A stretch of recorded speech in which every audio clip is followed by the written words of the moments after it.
One of the things I think a lot of people need to understand is we aren't a museum piece. The Iñupiat people are a living people and a living culture. Even though we're in northern Alaska, which covers this vast area from Nome all the way over the Canadian border, is that there is this extreme value of interconnectedness and interdependence. It's a hunting society, a gathering society from thousands of years. This is what creates our culture. That special relationship between humans and the natural world and the animals, and that it teaches you how to have a society that doesn't do too much harm to the world. Love and respect for nature, for one another, for our elders. Very, very fundamental value, key to life. Our values are something that bind us all. The importance of sharing with one another, the importance of spirituality, and the connection to the land, our traditions, how we hunt, sharing of stories and songs and dances. I'm Iñupiat. I'm from the Arctic Ocean. I am Iñupiat. It's very important to me. It's who I am as a person. And we're very proud of who we are, and we want to continue that.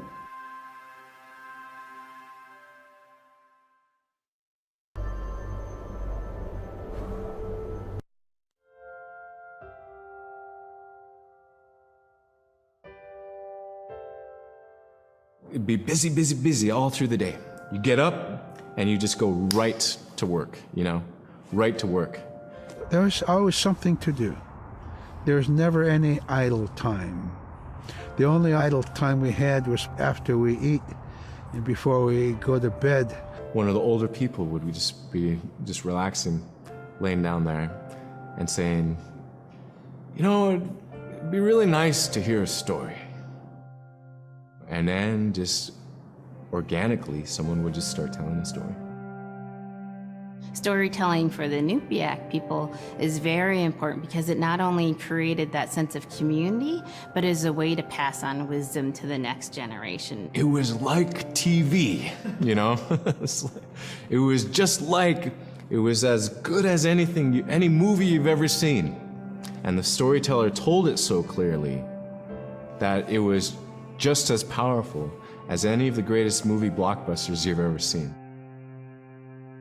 There was a reason behind the stories that we were told because they held traditional knowledge. They held things that we might need to know in life, whether it was about how to find food or how to survive, or it was about well-being and the importance of connecting with people and being a good member of the community. We all do stories. We all live in stories. We all tell stories to our friends, and they need to be told. They need to be heard.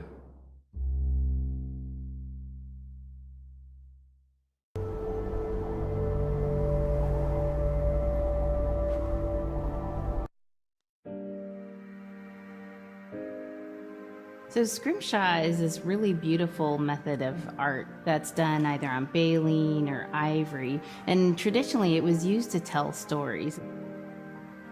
Each etching is telling a story of some event. Caribou hunting was taking place. This is what was going on. War began around this time, and so it sort of gives you a timeline of history through etching. An elder or the person who carved it would literally be able to read the scrimshaw story. They're like reading a book, in a way. A lot of the storytelling traditions would be things that after the storytelling was done, we'd just rely on the next person telling it. And so scrimshaw is a very important way for Alaskan Native people to record their history.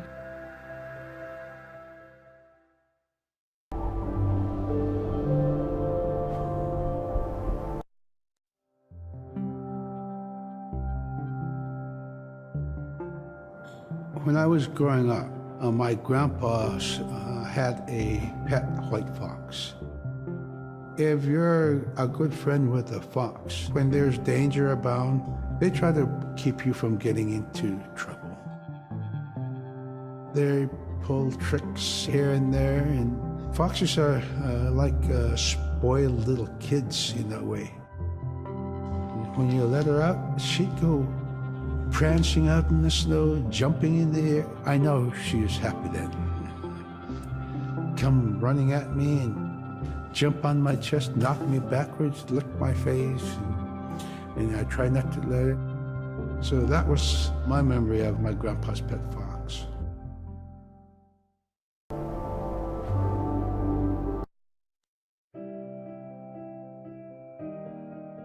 Caribou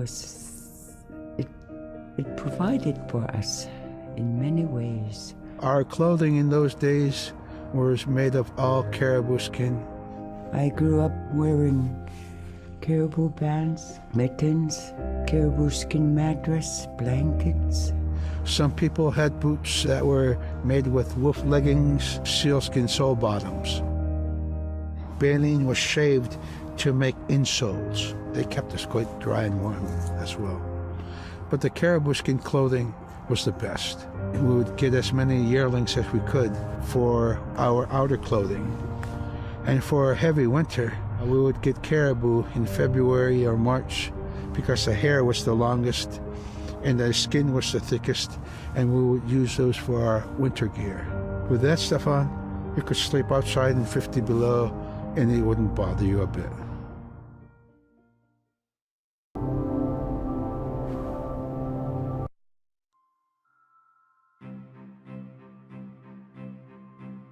Silla is the weather.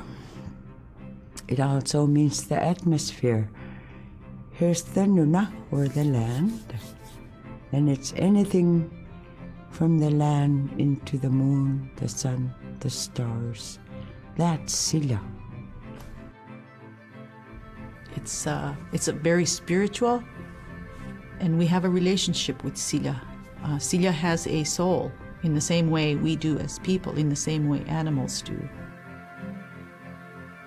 I think spirit helpers in and of themselves are really about how we're connected with things. And so it may be that there is a spirit helper that shows themselves as a bird to show you the way home, or it may be a spirit helper that actually decides to show themselves with the face and body of a man instead of their animal form.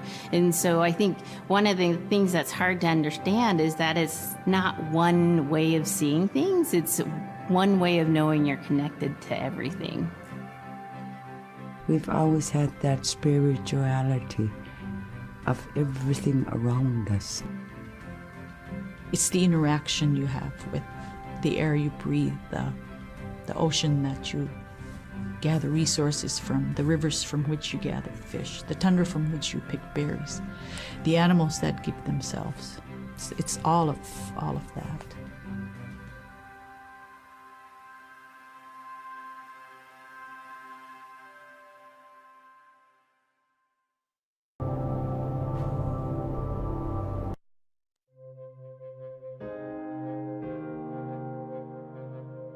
In the winter, when we were traveling, we didn't build sod houses, we built snow houses.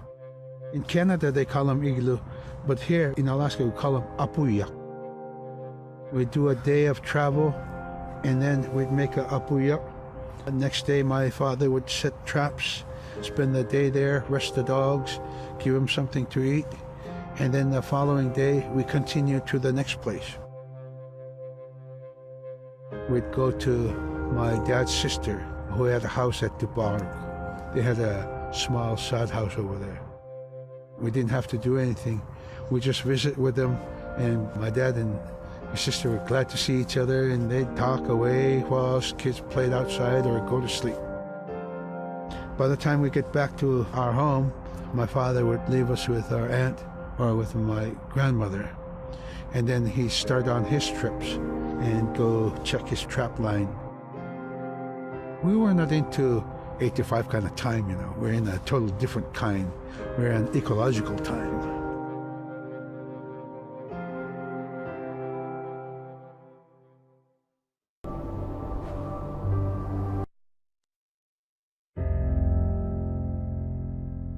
Drum is something that's common to all cultures in Alaska. All cultures have a drum that may have some stylistic differences or differences in the materials that it's made, but it's still a recognition of life and vitality. And the drum mirrors the heartbeat. And when you continue drumming soon, it will be in line with your heartbeat, because that's what it's supposed to be, the heartbeat of the community, and it symbolizes vitality. And it's the most tremendous feeling to be in a room and to have one long row of all the drummers and to have that feeling of unity, everyone beating in harmony, the drum beat in unison. It's the most beautiful feeling. And to know that you're connected, you're on the land that you are connected to. And even if you grew up outside of the community, that which is in you comes from this area. And it's the greatest feeling.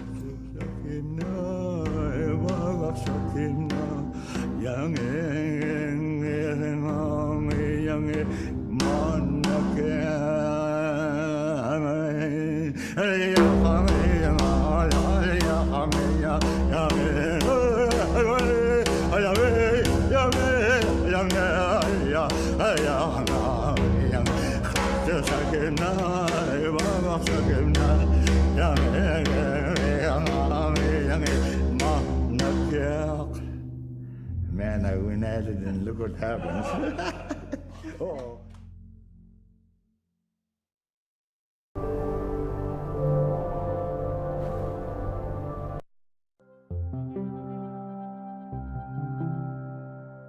They're just like other people.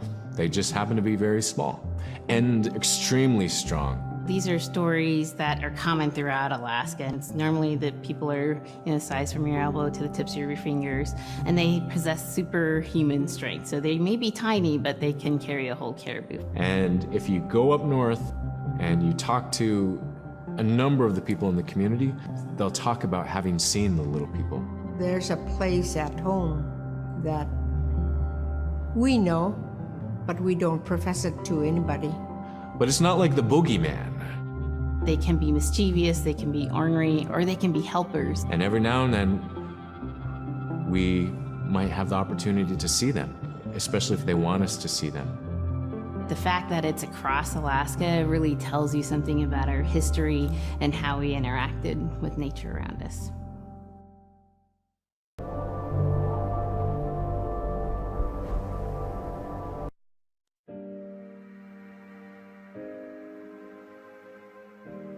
The bola is what we call kilamitang. And the kilamitang is made out of braided sinew tied out to some heavy bone which you could twirl. In my case, we're catching ducks. When we're out whaling, sometimes the ducks start flying. And they're good for duck hunting. You know, if you're a whaling crew, you can't make too much noise, so you can't use a shotgun for getting some duck soup handy, you know? So bolo was a really handy weapon to use for catching ducks. You know, the ducks fly in, you throw it up and tangles up the bird, and down they go.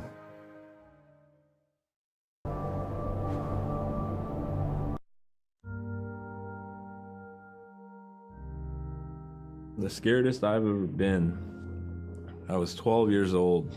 We floated out on a piece of ice while we were duck hunting. It was a bluebird day, just clear blue skies. And there was 3 of us, myself, my brother, and my dad. Next thing you know, we see this dark, dark shadow on the ice. We look and it goes behind us. So we all jumped up, startled, and my dad, he started running. We got back to the ridge there. The ice had fractured, cracked, and broke off, and we were floating away. We were drifting. It was close enough to where my dad would have made it. He stopped and he thought about throwing us across, and if one of us was on the other side, we would be split up. So he stopped, and he just so happened to have a cell phone on him. 911 didn't pick up. That's the worst feeling in the world right there. 911 did not pick up. So he left a message because they record their calls. Once he had relayed that information, his cell phone died. That was the scariest moment I've ever had in my life. We were floating away and I thought we were left for dead. He kept calm during this situation. He's bringing out everything positive in this case. You know, I'm crying, my brother's freaking out. It went from clear blue to dense fog. Within a couple hours, we heard the chopper flying around, so they must have gotten our message. We thought we were saved, and then the chopper sound went away. So we lit some of the sled on fire. It's plastic. We thought black smoke in the fog would create some kind of marker. Chopper pilot had mentioned when we got rescued, you could see a glow in the fog, and he slowed down there, and sure enough, as soon as he slowed down, we got within visual. That was definitely the scariest moment of my life, was floating away and not knowing what the outcome was going to be.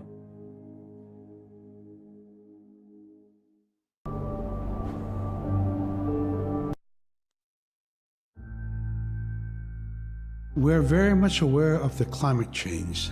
And it's been for many years, even before climatologists were noticing this change, Inuit were already saying, "Sila alangokto." Our climate is changing. If the heat is going the way it is right now, for us it's going to be pretty bad. Different birds are coming, and they're coming earlier, and sometimes rain is more than what we want. Because when there's more rain, we know it's going to melt the permafrost. In my time as a young whaler, when I was 9 years old, we're hunting from ice that was about 25 feet thick. And there was giant icebergs already floating, coming by. That was the first signs of a changing climate. Ice that never broke before was now moving. Now, here it is 50 years later, we're hunting whale from ice that's 18 inches thick. There's no more thick ice. It's creating a malfunction in our whaling season, is what it is. Actually, more than that, all seasons in general. I think we are more scientists than more people will realize. We have more knowledge of those things than people will ever know.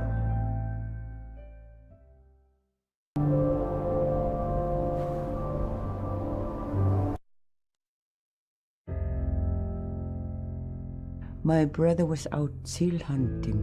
He got attacked from behind and managed to grab his knife and save himself. When he came to realize, oh no, it's a mother. We've always known traditionally that we avoid killing a mother. It's always been sacred to us to protect them. He had to present himself to the council, and so he was given the job to mother the baby, and we kept it. It got so big, it went over the barricade one day and got to the dog food, and that was an indication that, brother better go teach it how to survive on its own. So he did.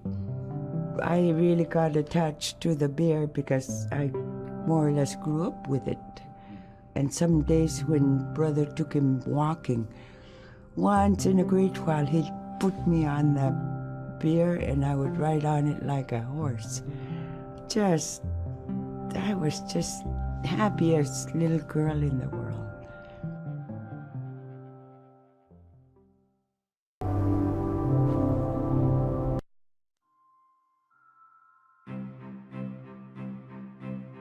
In, Arctic Alaska, hunting is a really important part of life. It's not just about going and shooting something, it's about going and putting food on the table. But more importantly, subsistence hunting isn't just about the insular family unit, it's about feeding the whole community. And I think that's one of the beautiful things about subsistence hunting in Alaska is that people go out and they'll go get, fish, or they'll get a caribou, and they'll get, seals and whales. And one of the first things they'll do is they'll say, I need to take this to the elders.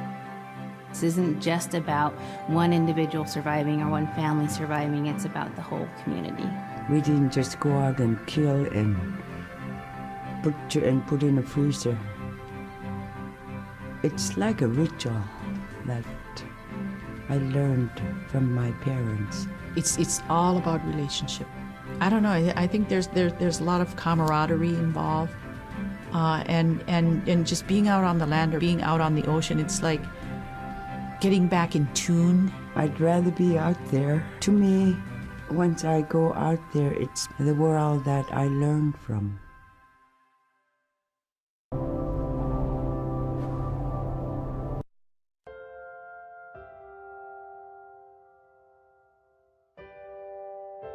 Now we spend all our time out in nature. You get very intimate with the world. And over time, if you're living that life, you start to sense that everything has a spirit. There's a consciousness in everything.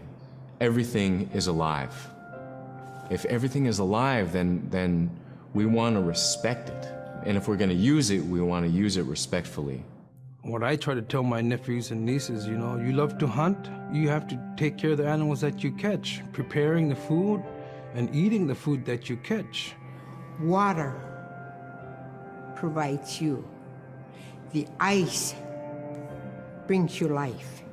It provides all those things that you need to be a part of your life. That was something I grew up with.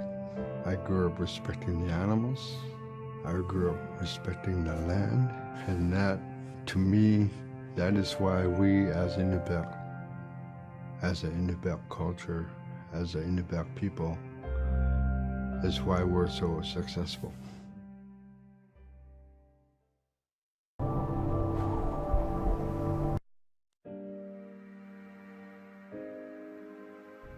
I think most central to the ideology of the Iñupiat is the idea of sharing. Being able to feed the community, feed others. That's why we hunt. In the old days, that's what you needed to survive. The sharing is important because it's how the community survives together collectively. We just give. That's how I grew up. That's the way I'm always going to be. Because of who we are, we always think about other people first. If our people didn't share in the old days, we wouldn't have survived in this harsh, climate, environment.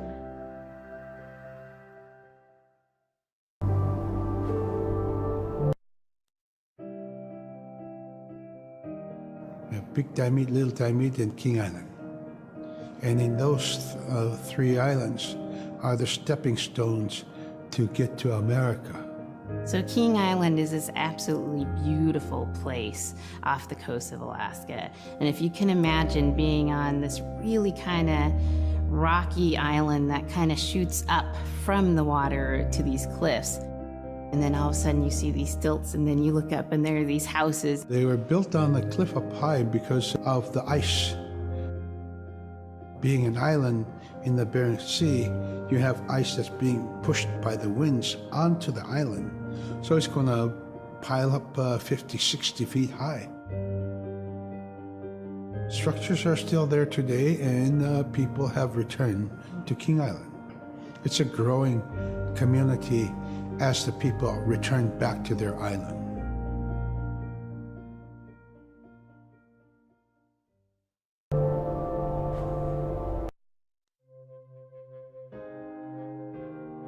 When I was young, my mom, whenever the Northern Lights came out, she'd just whistle. Boy, they come alive. Just keep whistling and that aurora will, just like, you can almost hear it. And then she explained to me a little bit later that those are children, and children who've passed away when they were children. You don't want to draw them in too much, is what she said, because then they could play football with your head, play Eskimo football, and that's what they want to do. They're always playing, those children up there. Don't play out without your hood on. If you don't have your hood on, the Aurora person is going to come down and chop your head off and play ball with your head. It wasn't like they were trying to do bad, you know, or it was like a scary story or anything like that. It was just, that's how it was. That's what it was.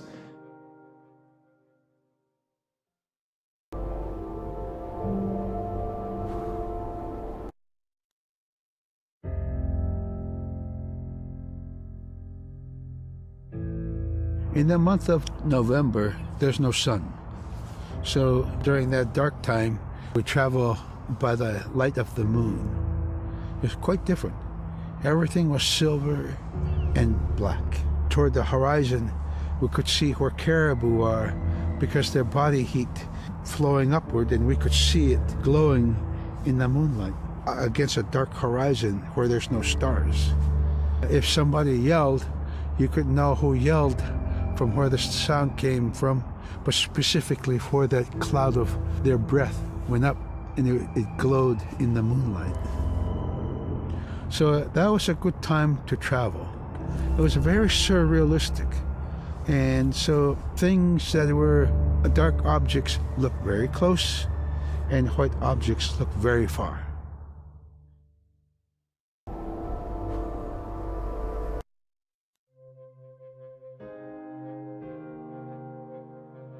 We are taught that there's no hierarchy.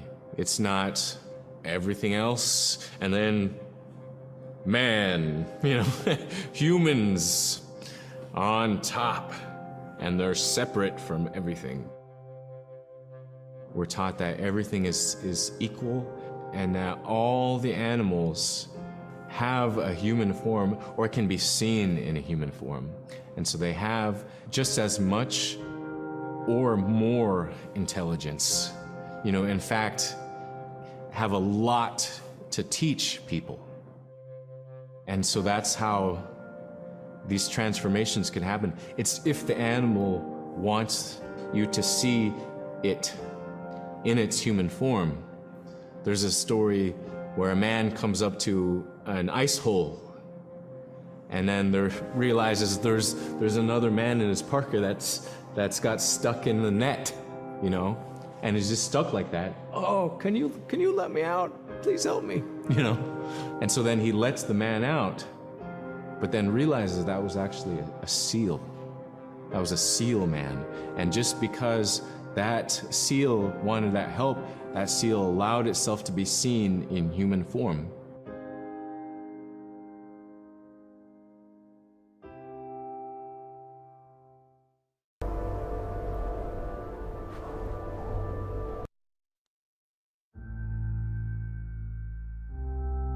We have our dimi, the body, which returns to Nuna, the earth. And we have Atik, who is our name that has been passed down to us over the generations. The spirit of our Atik lives on so long as man remembers that name. It would be hard to describe what happens after death. The feeling is that when our anak returns to Sila, then that may be reborn if the name is passed on to a new child who can then retain some of the memories of the original name. And so it's not uncommon for grown-ups or adults to meet a child who has the same name maybe as their grandmother and say, "Hi, Aka," which means grandma, "Hi, Appa," or "Hi, little mom," or "Hi, little dad," because it's the traditional belief that the soul, is continuing on. Humans are renewed and replenished over time. Just like our plants. Every year, flowers are born and bloom and they die.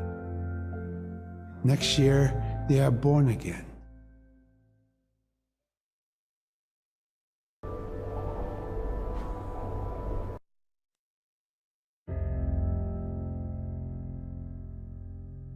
So a recurring type of character in Iñupiat stories is the manslayer. And the manslayer is kind of this bad guy. And I think really what's at risk when the manslayer comes into story is the livelihood of individuals and the whole community. And so the manslayer is really used as a way to say, don't act only for yourself, always hold the community in your heart.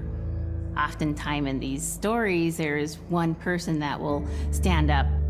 And what this humble person will represent, who faces that manslayer, is a return to order, a return to true living in the community.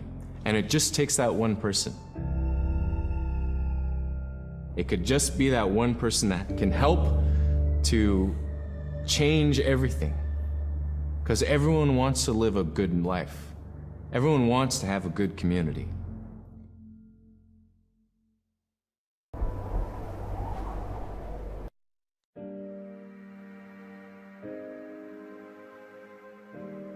With regard to the environment, the blizzards have been one of the key elements that have impacted the survival of people, especially in the hard winter. We know a blizzard is coming when the moon is starting to get fuzzy. We also look at the stars. When the stars are twinkling fast, we know a storm is approaching. We look to the clouds in the sky to give us a direction the storm is coming from. We learn these as children by observing weather on a daily basis.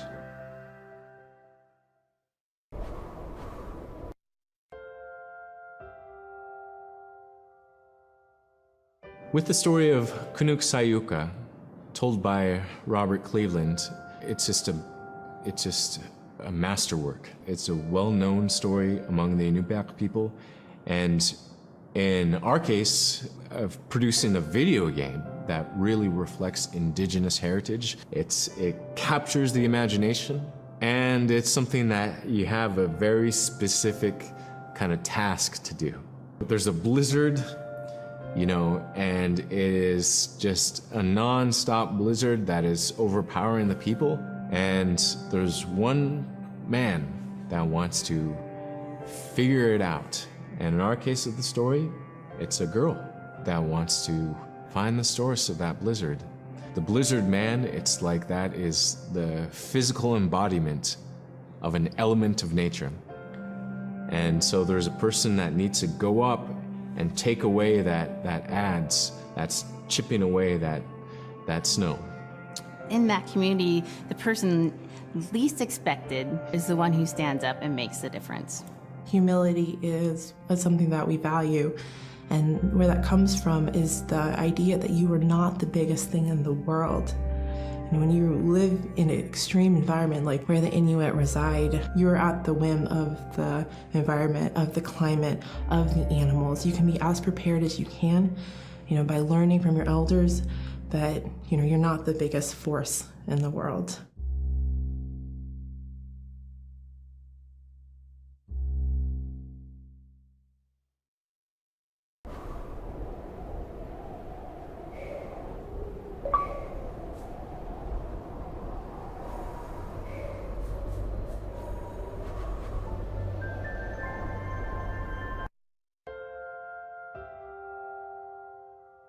In 1964, my grandfather, Apa Willie Godun Sr., Panik, he was invited by archaeologists and anthropologists from Brown University. He was invited to the Onion Portage site, this ancient sacred site of the Iñupiat people.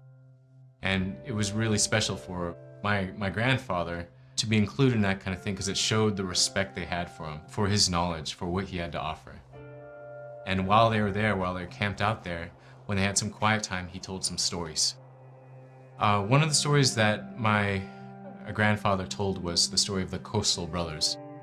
These two brothers, they have their own particular skills. They go out to the Noatak River area, and they go to try to challenge and hopefully defeat this giant mouse who is destroying everything in its path.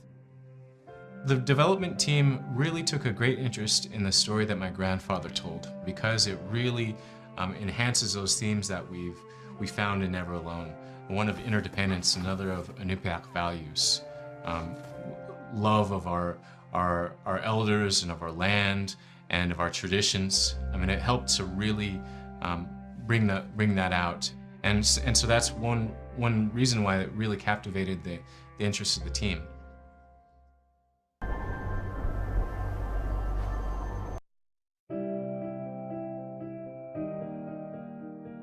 I wasn't raised here, but my mom talked about how it'd be so dark. Yeah, it was dark in the wintertime. In December 21st, we see the sun for about 3 hours, the rest is dark. So the days start to get longer right after that, shortly after that. My mom, in her story, she says the real people come out. Everyone comes alive just because they've been inside so long. I'm always happy when spring is here because the caribou are migrating north. The bears are coming out of hibernation. Rabbits and stuff, they're all over the place. And they're not hiding under the snow anymore. Like the elders used to tell me, as soon as they saw those snow buntings, the small birds, the new season would start for gathering food. They knew they'd be happy because the fresh food is starting to come around. We'd be getting geese eggs or seagull eggs or any kind of duck eggs. We'd go camping in the early spring, go out with dog teams when I was a kid to a spring camp. And it was anywhere that my folks thought that we can get the most food. Right here in the peninsula, we'd walk back from our camp and hunt muskrats, and my mom would dry the skins. And so it's a time of just all the gathering activities, all the busyness. It's when the life really springs up again.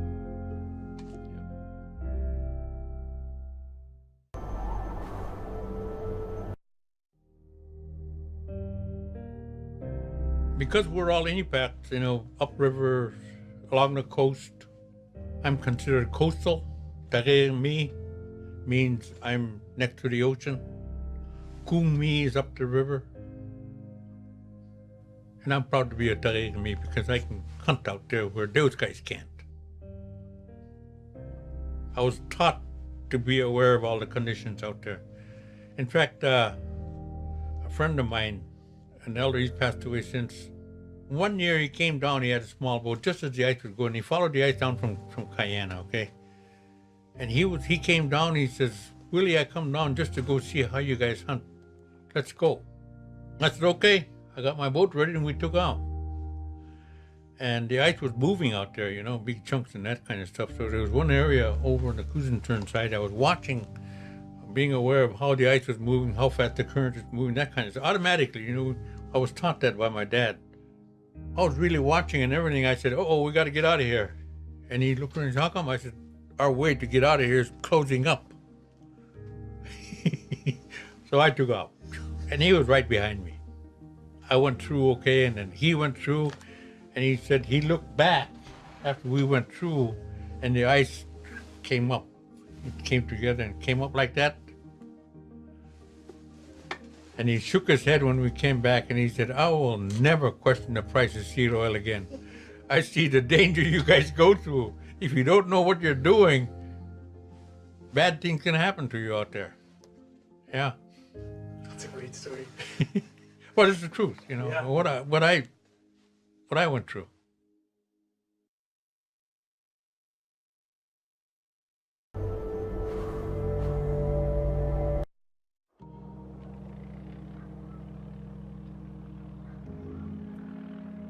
That's my dad. Picture of my dad. Appa Willie, my grandfather Willie, he was a respected hunter. So he was the provider for the large family. My father embodied all the Iñupiat values. He used them all as much as he can every day. And he loved to talk to people. He shared a lot of stuff that he got from out, whether it be out in the ocean or in land. He shared with people. We all loved him because he treated us with respect, all of us kids. When I started to follow him with John to go hunt out in the ocean out here, he would talk to us while we're hunting and point things out to us. How to expect things, how to do things out in the country, or... It teaches how to set traps, where to put the traps, how to bait them. My dad was born and raised in Selwick. He grew up in springtime and summertime using a kayak. And they can go on days on a kayak. So he taught us all that about hunting seals, bearded seals, and then hunting beluga also. You know, he showed us how. I never forget my dad. Every time he said something, I honor what he say. I remember he'd wake me up after early in the morning, 5 o'clock, when it's still dark. He'd kiss me in his cheek, wake me up. I remember he said, "Bye, John, you behave now." I'll never forget that. So one day he did that. He said, "If anything happened to me, I want you to take care of Mom," like I did. But I see the affection there and the bond he had with me. He taught me.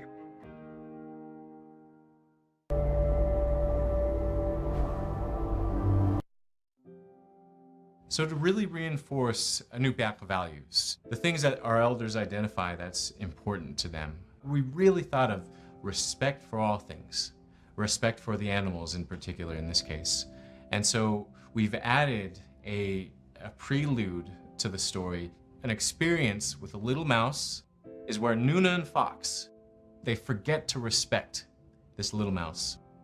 Something that my Uncle John just told us is that you only go after animals if you intend to use it for food. You don't play with it.